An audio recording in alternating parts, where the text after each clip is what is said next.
ನನ್ನನ್ನು 3 ತಿಂಗಳಿಗೆ ಒಂದ್ಸರಿ ದೆಹಲಿಗೆ ಬಂದು ವರದಿ ಕೊಡಕ್ಕೆ ಹೇಳಿದ್ದಾರೆ. ಮೊನ್ನೆ ಹೋಗಿ ವರದಿ ಅದರಿಂದನೂ ಅಮಿತ್ ಶಾ ಅವರಿಗೆ ವರದಿ ಕೊಟ್ಟು ಬಂದಿದ್ದೆ 3 ತಿಂಗಳು. ಮೊನ್ನೆ ಹೋಗಿದ್ದೀನಿ. ಮತ್ತೆ 3 ತಿಂಗಳಾದಮೇಲೆ ನೀವು ವಿರೋಧ ಪಕ್ಷದ ನಾಯಕರಾಗಿ ಮತ್ತೆ ವರದಿಯನ್ನು ಕೊಡಬೇಕು ಅಂತ ಒಂದೇ ನಿಮಿಷ ಕೊಡಬೇಕು ಅಂತ ಹೇಳಿದ್ದಾರೆ. ಮತ್ತೆ 3 ತಿಂಗಳಾದಮೇಲೆ ನೀವು ಪ್ರತಿ 3 ತಿಂಗಳು ವರದಿಯನ್ನು ತಂದು ಕೊಡಬೇಕು ಅಂತ ಹೇಳಿದ್ದಾರೆ. ಮತ್ತೆ 3 ತಿಂಗಳು ಕೊಡಬೇಕು ಅಂದರೆ ಏನು ಪ್ರಶ್ನೆ? ಅದರಿಂದ ಮೊನ್ನೆ ನನ್ನ ಮನೆಯಲ್ಲಿ ಫಿಕ್ಸ್ ಆಗಿತ್ತು. ಆ್ಯಕ್ಚುಲಿ ಅದು ನಾನು ಡೆಲ್ಲಿಯಲ್ಲಿ ಇದ್ದಿದ್ದರಿಂದ ಆ ಮೀಟಿಂಗನ್ನು ಅಶ್ವಥ್ ನಾರಾಯಣ ಅವ್ರ ಮನೆಯಲ್ಲಿ ಫಿಕ್ಸ್ ಮಾಡಿದ್ದೀನಿ. ನಾನೇ ಫಿಕ್ಸ್ ಮಾಡಿದ್ದೀನಿ. ಪ್ರತಿ 15 ದಿನಕ್ಕೊಂದ್ಸರಿ ಆ ಥರದ ಸಭೆಯನ್ನು ಮಾಡಿ ರಾಜ್ಯದಲ್ಲಿ ಎಲ್ಲೆಲ್ಲಿ ಜಿಲ್ಲೆಗಳಲ್ಲಿ ಗೊಂದಲ ಇದೆಯೋ ಅದನ್ನು ಸರಿ ಮಾಡೋಕ್ಕೆ ಈಗ ಇವರು ಜೋಶಿಯವರ ಒಂದು ಸೀನಿಯರ್ ಅಲ್ಲಿ ಮೀಟಿಂಗಲ್ಲಿ ಸೀನಿಯರ್ ಇರೋರು ಈಗ BJPಯಲ್ಲಿ ಜೋಶಿಯವರು ಮತ್ತು ಅಶೋಕ್ ಅವರು ಇವರಿಬ್ಬರು ಇದನ್ನು ಮೀಟಿಂಗನ್ನು ಮಾಡಿ ಎಲ್ಲ ಜಿಲ್ಲೆಗಳಲ್ಲಿ ಪ್ರವಾಸ ಮಾಡಿ ಅಲ್ಲಿ ಸಣ್ಣ ಪುಟ್ಟ ಸಮಸ್ಯೆಗಳನ್ನು ಬಗೆಹರಿಸಬೇಕು ಅಂತ ಹೇಳಿದ್ದಾರೆ. ಅದಕ್ಕೋಸ್ಕರ ಮಾಡಿದ್ದೀವಿ. ಅದೇನು ಅಲ್ಲಿ ಚರ್ಚೆನೇ ಆಗಿಲ್ಲ. ಮಾಧ್ಯಮದಲ್ಲಿ ದೊಡ್ಡದಾಗಿ ಓಡ್ತಾನೆ ಇದೆ, ಚರ್ಚೆನೇ ಆಗಿಲ್ಲ. ಇನ್ನೂ ಭಾಳಷ್ಟು ರಾಜ್ಯಗಳಿದೆ. ಅದಾದಮೇಲೆ ರಾಜ್ಯದ ಬೇರೆ ನಮ್ಮದು ಕೊನೆಯಲ್ಲಿ ಇರೋವಂಥದ್ದು. ಮೊನ್ನೆ ಹೋದಾಗೂ ಕೂಡ ಇನ್ನೂ ನಮ್ಮದು ಉತ್ತರ ಪ್ರದೇಶ ಇರ್ಬೋದು, ಗುಜರಾತ್, ಅದರ ಜೊತೆ ನಮ್ಮದು ಕೂಡ ಘೋಷಣೆ ಆಗ್ತದೆ. ಈಗ ಸದ್ಯಕ್ಕೆ ನಮ್ಮದು ಬಂದಿಲ್ಲ ಇಲ್ಲಿ. ಅದರಿಂದ ಅದು ಯಾವುದೂ ಚರ್ಚೆ ಆಗಿಲ್ಲ. ಬದಲಾವಣೆ ಇರ್ಬೋದು, ಯಾವುದೇ ರೀತಿ ಚರ್ಚೆ ಆಗಿಲ್ಲ.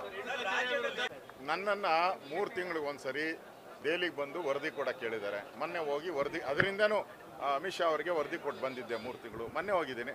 ಮತ್ತೆ 3 ತಿಂಗಳಾದಮೇಲೆ ನೀವು ವಿರೋಧ ಪಕ್ಷದ ನಾಯಕರಾಗಿ ಮತ್ತೆ ವರದಿಯನ್ನು ಕೊಡಬೇಕು ಅಂತ ಒಂದೇ ನಿಮಿಷ ಕೊಡಬೇಕು ಅಂತ ಹೇಳಿದ್ದಾರೆ. ಮತ್ತೆ 3 ತಿಂಗಳಾದಮೇಲೆ ನೀವು ಪ್ರತಿ 3 ತಿಂಗಳು ವರದಿಯನ್ನು ತಂದು ಕೊಡಬೇಕು ಅಂತ ಹೇಳಿದ್ದಾರೆ. ಮತ್ತೆ 3 ತಿಂಗಳು ಕೊಡಬೇಕು ಅಂದರೆ ಏನು ಪ್ರಶ್ನೆ? ಅದರಿಂದ ಮೊನ್ನೆ ನನ್ನ ಮನೆಯಲ್ಲಿ ಫಿಕ್ಸ್ ಆಗಿತ್ತು. ಆ್ಯಕ್ಚುಲಿ ಅದು ನಾನು ಡೆಲ್ಲಿಯಲ್ಲಿ ಇದ್ದಿದ್ದರಿಂದ ಆ ಮೀಟಿಂಗನ್ನು ಅಶ್ವಥ್ ನಾರಾಯಣ ಅವ್ರ ಮನೆಯಲ್ಲಿ ಫಿಕ್ಸ್ ಮಾಡಿದ್ದೀನಿ. ನಾನೇ ಫಿಕ್ಸ್ ಮಾಡಿದ್ದೀನಿ.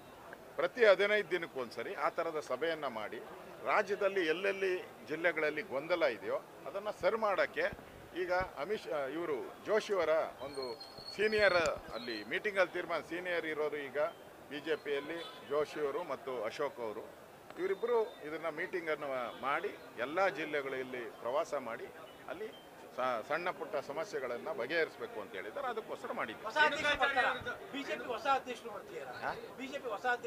ಅದೇನು ಅಲ್ಲಿ ಚರ್ಚೆನೇ ಆಗಿಲ್ಲ. ಮಾಧ್ಯಮದಲ್ಲಿ ದೊಡ್ಡದಾಗಿ ಓಡ್ತಾನೆ ಇದೆ, ಚರ್ಚೆನೇ ಆಗಿಲ್ಲ. ಇನ್ನೂ ಭಾಳಷ್ಟು ರಾಜ್ಯಗಳಿದೆ. ಅದಾದಮೇಲೆ ರಾಜ್ಯದ ಬೇರೆ ನಮ್ಮದು ಕೊನೆಯಲ್ಲಿ ಇರೋವಂಥದ್ದು.